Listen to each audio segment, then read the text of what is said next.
اكبر كذب اهالينا والمجتمع قالوها لنا انك المفروض تدور على سعادتك، وان مقياسك انك تعمل الحاجه دي او الحاجه دي هي سعادتك. وانا بقول لك الكلام ده ممكن يمشي مع البنات، ممكن يمشي مع الاطفال، لكن انت كونك كراجل مع الاسف الحاجه الوحيده اللي هتجلب لك سعاده مش مؤقته، سعاده دايمه، هي ان انت ببساطه تبقى فخور بنفسك. ولو انت فعلا بصيت في الموضوع بشكل اعمق هتلاقي مع الاسف الحاجات اللي هي فعلا بتجلب لك السعاده حاجات مؤقته. يعني ايه؟ بتشرب مع بنات، بتتفرج، فاهم؟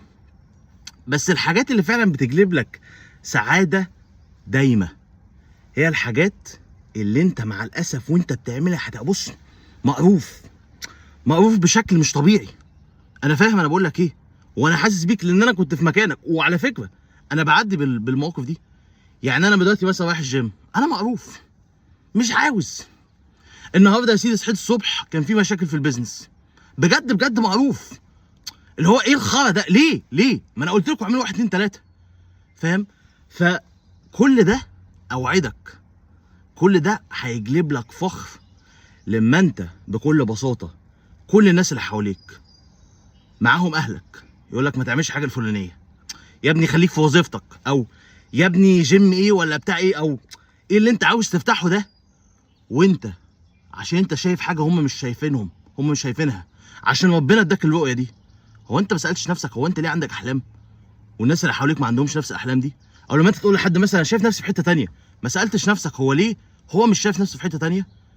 انا طالما شفت نفسي في حته تانية ربنا بيقول لي ان انا كاتب لك ده. انا كاتب لك ده، ما هو انا يعني ربنا اللي خلاني ان انا احلم، لكن ما خلاش واحد تاني ان هو يحلم، فاهم؟ ده بقى حسن ظن بالله. فالموضوع ده اقسم بالله مفيش زي ان انت تراهن على نفسك وتكسب الرهان مع نفسك، رغم ان مع الاسف الناس اللي هم حواليك المفروض كانوا ان هم يشجعوك، ولكن هم عشان خايفين عليك. خدوا بالكم يا جماعه، الاهل مش ضد عيالهم، الاهل خايفين على عيالهم. لازم تفهم ان الخوف هو الحاجه اللي بتحرك البني ادمين.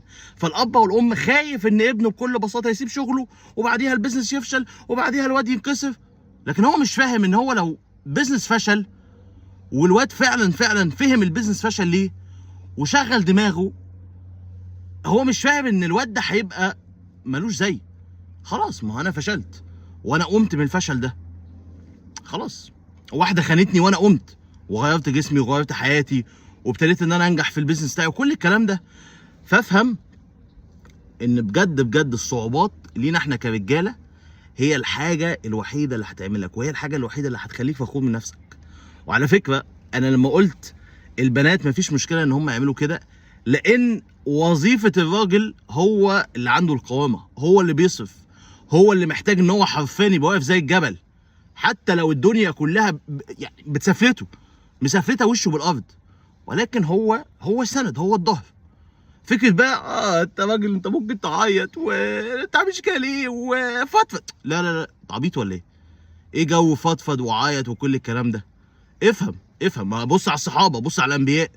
ايه الناس دي حرفيا كانت، الناس دي كانت بتموت، الناس دي كانت بتتعذب مش عشان بقى يعملوا فلوس، لا بتعذبوا عشان يوصل الرساله. وانت عشان واحده سابتك ولا عشان بيزنس ما نجحش خلاص انهارت؟ لا، المعركه لسه ما خلصتش. قوم اقف على رجلك تاني، ربنا معاك، يعني ربنا معاك. بس انا اسمي طاهر، السلام عليكم.